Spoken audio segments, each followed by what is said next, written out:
Ça ne veut pas dire pour autant qu'en Europe, on n'avait pas un texte existant. C'est une directive. La différence entre une directive et un règlement est assez simple. La directive demande une implémentation, une mise en œuvre par les États membres du texte au niveau national, tandis que le règlement est directement applicable dans les États membres. Alors maintenant, il est clair que le règlement, vu son champ d'application qui est énorme, a laissé quelques ouvertures pour les États membres. Dans certains cas, vous allez voir que dans ma présentation, je vais en passer en revue, je vous expliquerai comment ça se passe. Mais donc, ce n'est pas forcément un règlement pur et dur. Il y a quelques ouvertures pour les États membres afin de permettre une implémentation nationale plus facile. Ce qu'on va voir aujourd'hui ensemble, je vous l'ai mis là. On va commencer par quelques remarques générales. Je vais vous dire quelles ont été les deux lignes rouges dans le RGPD et quels sont les principes de base de protection des données en Europe. Ensuite, on va se poser la question de savoir si une organisation qui n'est pas dans l'Union européenne devra respecter, dans certains cas, le RGPD. On va aussi parler un petit peu du consentement et des sanctions qui ont été revues à la hausse dans le règlement. Ensuite, on verra qu'il y a un renforcement des droits des personnes concernées et aussi plus de responsabilisation. Alors en anglais, dans le RGPD, on parle d'accountability. En français, c'est un terme qui est assez compliqué à traduire. Donc on l'a traduit par responsabilisation. Je vous expliquerai ce que ça signifie. Mais avant de commencer, donc, comme vous l'a expliqué M. Gautret, c'est que je travaille pour l'EDPB, dans l'European Data Protection Board, ou le Comité européen de protection des données en français, qui est le successeur du G29. Est-ce que tout le monde ici sait ce qu'est le G29? Dites-moi oui ou non, comme ça je sais. Non? Ok. Donc, ça va être plus facile si je vous l'explique comme ça. Donc, vous voyez ici, et vous me voyez d'ailleurs sur la photo, je fais partie du secrétariat du board, ou du comité. Il est composé par les 28 autorités de protection des données indépendantes, plus le contrôleur européen à la protection des données, qui est l'autorité qui contrôle les institutions européennes, les traitements des données faits par les institutions européennes, et ensuite la Commission européenne fait aussi partie du Comité européen à la protection des données. Il est présidé par une présidente, qui est Madame Jelinek, qui est autrichienne. Et alors, petite anecdote, parce que moi ça m'a toujours fait rire, c'est que j'ai eu la chance de négocier le RGPD en trilogue. Donc c'est la phase finale de négociation d'un texte européen. On passe toujours par la Commission européenne fait une proposition de texte. Ensuite, le Conseil, qui représente les 28 États membres, va se pencher sur la proposition de texte de la Commission européenne et va en déduire, va en faire des modifications, va fabriquer son propre texte. Le Parlement européen va faire pareil. Donc à un moment donné, vous vous retrouvez avec 3 versions du même texte. La proposition initiale de la Commission, le texte modifié par le Conseil, 28 États membres, et le texte modifié par le Parlement qui a lui fait aussi des amendements sur le texte. Et qu'est-ce qui va se passer? On va se mettre en trilogue. C'est pour ça qu'on appelle trilogue, c'est 3 parties qui vont se mettre ensemble, elles vont discuter et se dire, bon ben voilà, maintenant on va se mettre d'accord sur une seule version du texte. Et c'est le texte final que vous voyez là.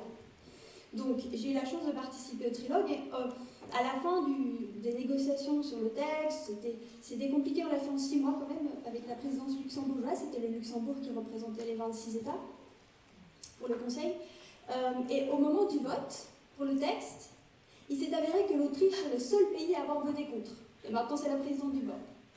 Vous voyez, c'est assez... Moi, ça m'a toujours fait rire, mais ils ont voté contre simplement parce qu'ils voulaient que ce soit plus protecteur, pas moins protecteur. Donc voilà, c'est pas non plus négatif à ce point-là. On a aussi 2 vice-présidents qui sont la Belgique et la Bulgarie. Et vous voyez que moi, je fais partie du secrétariat qui est là pour aider les membres. Et je suis en fait sur la partie juridique, donc c'est plus l'aide juridique, c'est-à-dire la rédaction des lignes directrices et l'aide aux États quand ils doivent négocier ensemble pour trouver une solution à un problème. Alors, on va commencer par les remarques générales que j'avais identifiées. Les 2 lignes rouges dont je voulais vous parler, c'est donc évidemment la responsabilisation, qui est la première ligne rouge qui fait partie du RGPD.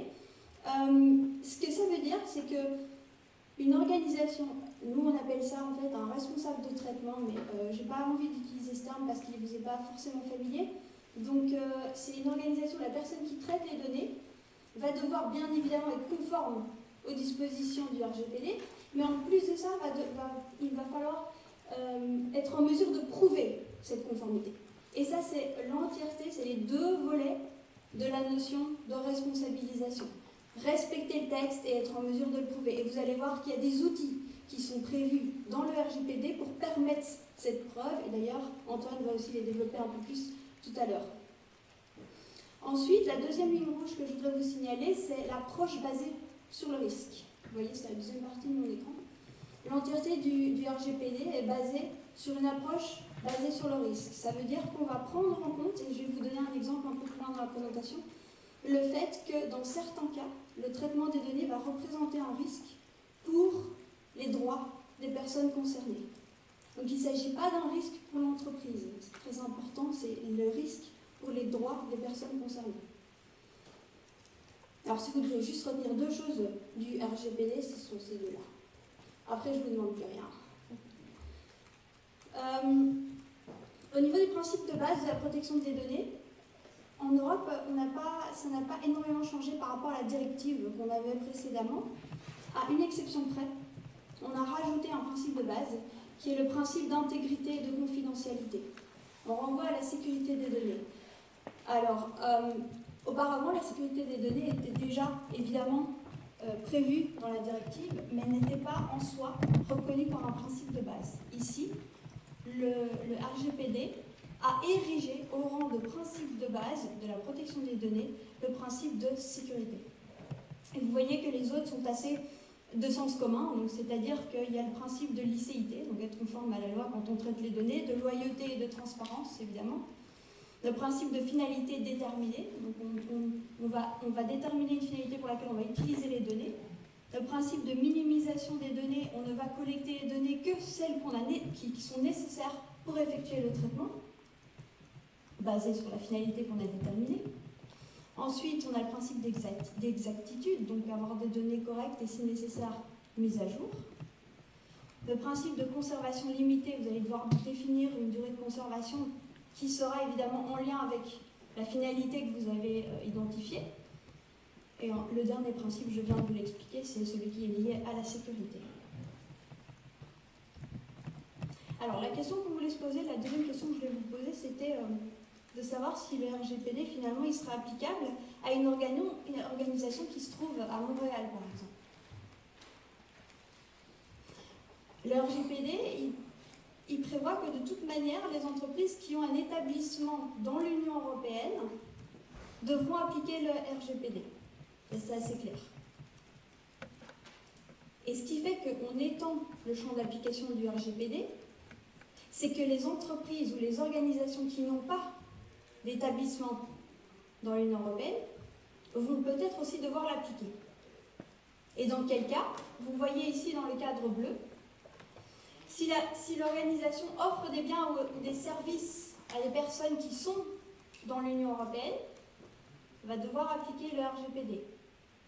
Idem pour les organisations qui vont faire du suivi de comportement de personnes qui sont dans l'Union européenne. Si vous remplissez l'un de ces deux cas, vous allez devoir appliquer le RGPD, malgré le fait que vous ne soyez pas établi sur le sol de l'Union européenne. Donc vous voyez, c'est une application extraterritoriale en fait, du texte. Et bien évidemment, la case rouge, si vous ne remplissez aucune de ces conditions, pas appliquer le RGPD. Le troisième point que je voulais voir avec vous, c'est la notion de consentement dans le RGPD. Alors, ça, c'était un point qui tenait vraiment à cœur au Parlement européen. Il voulait absolument renforcer la notion de consentement parce qu'ils avaient l'impression qu'on consentait un petit peu trop facilement à tout, ce qui n'est pas tout à fait faux. Je ne sais pas qui d'entre vous lit les conditions d'utilisation des données quand vous remplissez un questionnaire ou que vous allez sur le net, mais je ne pense pas qu'on doit être beaucoup à le faire. Et donc leur intention était de vraiment renforcer le consentement pour qu'il soit moins facile à obtenir, mais en plus qui ne soit pas quelque chose, disons, de sécurisé. Pourquoi ? Vous voyez dans mon deuxième point, il peut être retiré à tout moment. Donc cela signifie que si vous donnez votre consentement, l'organisation peut traiter les données, mais à partir du moment, si demain j'ai envie de retirer mon consentement, ils ne peuvent plus traiter mes données parce qu'ils n'ont plus de base de légitimité, on appelle ça en droit européen, il faut une base de légitimité, et dans ce cas-ci c'est le consentement. Et si on n'a plus de consentement, on ne peut plus traiter les données. Imaginez, pour une entreprise ou une société, le fait de devoir gérer ces retraits de consentement incessants. C'est extrêmement compliqué. Au-delà de ça, vous voyez que dans le règlement, le consentement n'est pas du tout la seule base légale de traitement, et ça c'est extrêmement important. Il y en a 6, elles sont énumérées exhaustivement. Je les ai mis ici, donc vous avez le consentement, vous pouvez traiter les données si vous avez le consentement de la personne, vous pouvez traiter les données si elles sont nécessaires à l'exécution d'un contrat, vous pouvez traiter si vous avez une obligation légale, évidemment, s'il y a un intérêt vital de la personne, vous pouvez également traiter ces données. Si vous avez une mission d'intérêt public, la mission d'intérêt public est généralement reconnue dans une législation. Et alors, on a la dernière base de légitimité qui est l'intérêt légitime de l'organisation. Ce que je veux que vous compreniez ici, c'est que pour nous, le consentement est une des bases. Il n'y a pas de hiérarchie. Et croyez-moi que maintenant, avec les conditions renforcées du consentement, les organisations vont réfléchir à 2 fois avant de se baser sur le consentement et peut-être trouver une autre base de légitimité comme le contrat pour traiter les données, afin d'éviter de devoir gérer cette possibilité de retrait à tout moment. Le dernier point sur lequel je voudrais insister par rapport au consentement, c'est que le RGPD prévoit un régime spécifique pour les enfants. Alors, dans le texte, on va dire que les enfants, c'est toute personne qui est en dessous de 16 ans. Mais, et c'est ici qu'il y a une complication, et ça fait référence à ce que je vous ai expliqué au début, il y a une ouverture pour les États membres. Pourquoi ? Les États membres vont avoir la possibilité de baisser cet âge de 16 ans.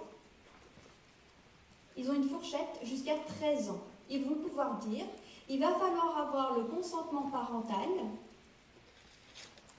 si, en Belgique par exemple, l'enfant a moins de 13 ans. Mais aucun des États membres ne peut aller en dessous de 13 ans. Donc ils ont une fourchette de décider s'ils veulent fixer l'âge du consentement parental entre 13 et 16 ans. Pourquoi est-ce qu'on a cette fourchette ? Alors je vais vous le raconter parce que c'est une anecdote des négociations. À la base, il n'y avait pas de fourchette. Pas du tout. Les États membres avaient donné comme mandat au Luxembourg, donc au trilogue, l'État qui représentait les 28, de négocier avec le Parlement européen un âge 16 ans. Voilà, on s'était mis d'accord que le mandat des 28 était de négocier le consentement parental pour les enfants de moins de 16 ans. On était dans le train vers Strasbourg, puisque le Parlement européen se réunissait à Strasbourg, et on reçoit un appel du Premier ministre luxembourgeois qui nous dit « Qu'est-ce que vous faites avec le consentement de l'enfant ?» Et nous, on dit, écoutez, on a un mandat des 28 pour négocier d'avoir moins de 16 ans, il faut un consentement parental pour traiter les données des enfants. D'accord, ça ne va pas du tout. Ok, ça ne va pas du tout. Pourquoi ? Je viens d'avoir Mark Zuckerberg au téléphone. Je suppose que tout le monde sait qui c'est, je n'ai pas besoin de détailler. Qui veut 13 ans. Ok, nous on se dit, il y a un gros problème, parce que quand on négocie pour les 28, on a un mandat fixe. On ne peut pas changer le mandat sans demander l'autorisation des 28.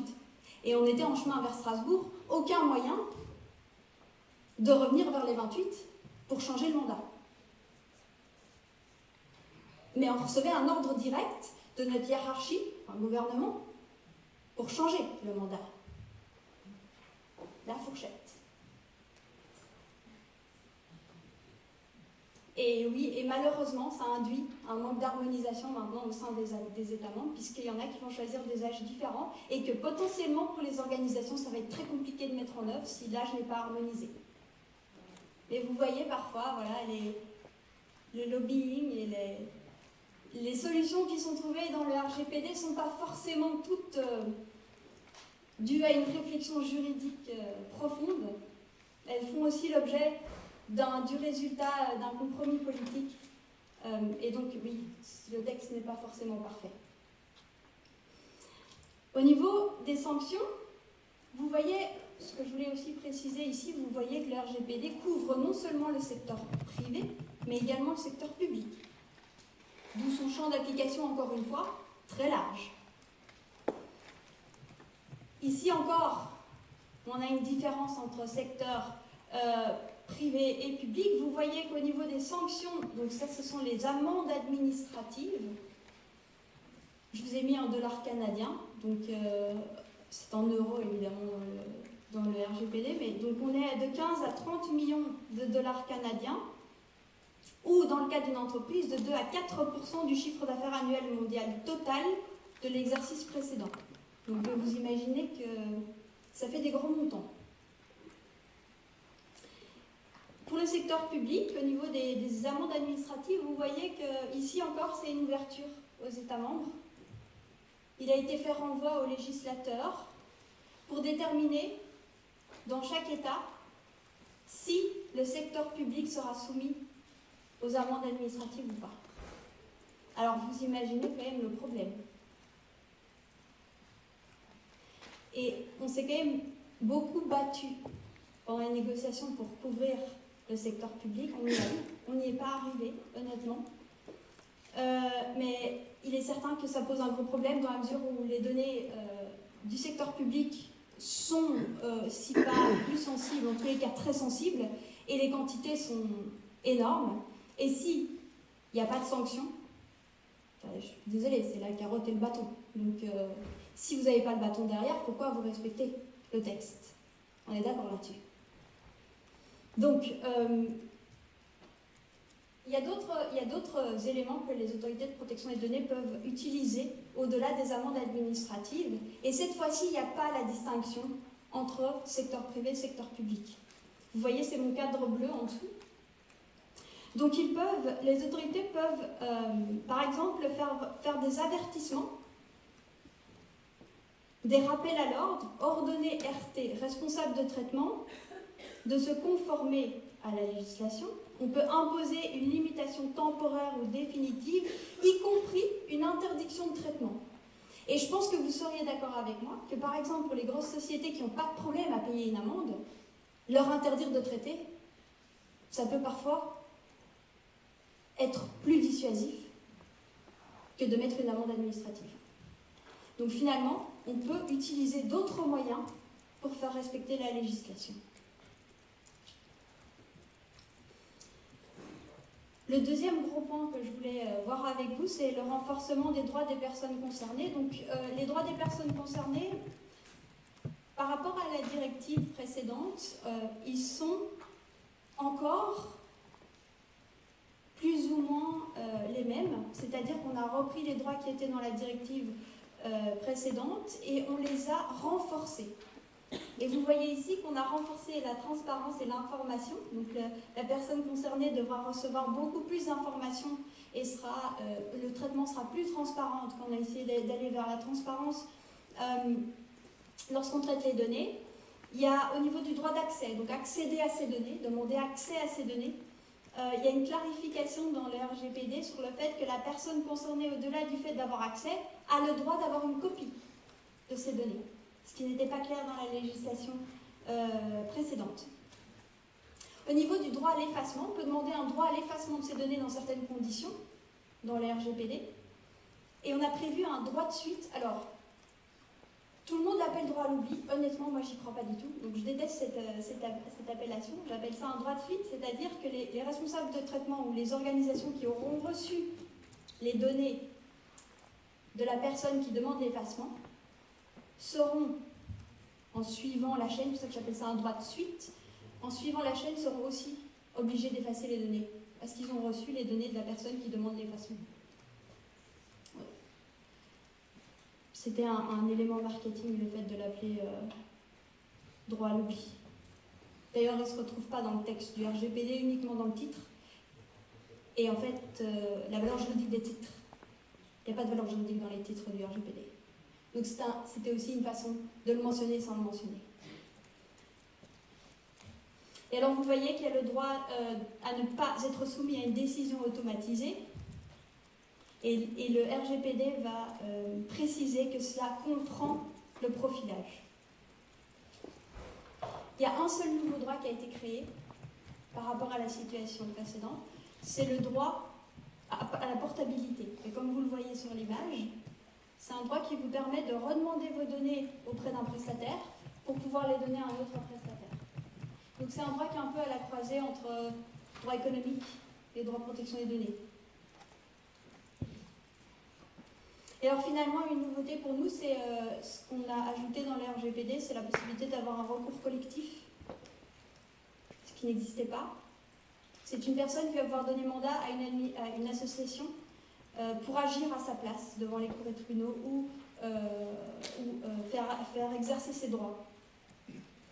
Ici aussi, il y a une spécificité dans le RGPD qui laisse une ouverture aux États membres, la possibilité pour les associations d'agir sans mandat. Ceci va dépendre de la législation nationale de chaque État, puisqu'ils vont devoir prévoir en droit interne que cette possibilité peut être utilisée dans tel État membre. Le dernier point que je vais voir avec vous aujourd'hui, c'est la responsabilisation des organisations. Je ne vais pas aller en détail pour chaque point parce qu'Antoine va détailler tout ça. La seule chose que je voulais vous expliquer un tout petit peu plus en détail, c'est la notification de violation des données personnelles. Parce que je pense que vous connaissez bien ces systèmes. Nous, on ne connaissait pas du tout. On n'avait pas cette obligation dans la législation précédente. Donc, il s'agit de l'obligation pour les organisations qui ont une violation de données personnelles. Alors, en fait, c'est un peu traduit bizarrement parce que c'est data breach en anglais, et donc en français, ils ont traduit violation, mais je dirais plus une faille de données personnelles. Donc, voilà, c'est une question de traduction. Et vous voyez que ici, très important, vous vous rappelez ce que je vous ai dit par rapport à la ligne rouge sur le risque, l'approche basée sur le risque. Et ici, c'est une application. Donc ça veut dire que si vous avez une faille de données personnelles qui va représenter un risque pour les personnes concernées, il va falloir la notifier à l'autorité de protection des données dans les 72 heures. Et si cette même faille représente un haut risque, donc c'est un niveau de risque plus élevé, il va falloir la communiquer également aux personnes concernées. Et toutes les failles de données personnelles ou violations de données personnelles devront être mises dans un registre, peu importe le niveau de risque. Donc vous voyez les 3 niveaux. Alors finalement, je voulais juste faire un petit lien avec le sujet d'aujourd'hui, même si je ne suis pas du tout une spécialiste, et je pense que M. Poulet en parlera bien mieux que moi. Sur la propriété des données. Je voudrais vous dire que c'est vrai qu'en Europe, on a une espèce de culture de la protection des données comme étant un droit fondamental. Donc évidemment, le fait d'avoir cette idée de vendre ou de pouvoir avoir une propriété des données n'est pas quelque chose qui va de soi. Et je pense que le RGPD est resté dans cette culture de droit fondamental. Et vous voyez que je fais référence notamment à la notion du consentement qui est très difficile à obtenir, donc ça va dans ce sens-là. Et aussi, je vous ai référé l'article 7.4 du RGPD qui, en fait, est l'interdiction de la conditionnalité. Qu'est-ce que ça veut dire? Ça veut dire qu'on ne peut pas subordonner la fourniture à un service ou la fourniture d'un contrat au consentement de données qui ne seraient pas nécessaires à l'exécution du contrat. Alors, ça paraît un peu bizarre là, comme je viens de vous le dire. Si je prends un exemple, disons que vous téléchargez une application de lampe de poche sur votre téléphone. Et l'application de lampe de poche, elle va vous demander d'avoir accès à tous vos contacts pour pouvoir fonctionner. On va conditionner l'utilisation de l'application lampe de poche à l'accès à vos contacts. Donc votre consentement de permettre à l'application d'avoir accès à vos contacts. Ça, c'est quelque chose qui, dans le RGPD, n'est pas possible. En tous les cas, le consentement sera vu comme non valide. Par contre, et c'est vrai que là, on ne semble pas tout à fait cohérent par rapport au droit européen, c'est-à-dire qu'il y a une initiative qui s'appelle la directive sur le contenu numérique, qui, elle, qui aussi, évidemment, comme vous le savez, est originaire de la Commission européenne. Et cette directive, elle fait référence à la possibilité de payer un service, mais pas avec de l'argent. Donc, au sein de l'Union européenne, vous voyez qu'il y a deux initiatives qui potentiellement pourraient être contradictoires. Donc ça montre, en fait, ce que je veux vous expliquer, c'est que ça montre qu'on n'est pas sûr, on ne sait pas comment gérer cette question. Et donc, je pense que des débats comme on a aujourd'hui, c'est extrêmement important.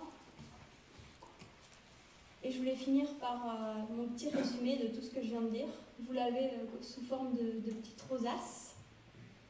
Ce que je viens de vous dire, donc l'application du 25 mai, les sanctions, le renforcement des droits avec plus de transparence. Vous avez la responsabilisation avec l'approche basée sur le risque. Vous avez la notification de failles de sécurité et l'application extra-européenne. Et je vous remercie.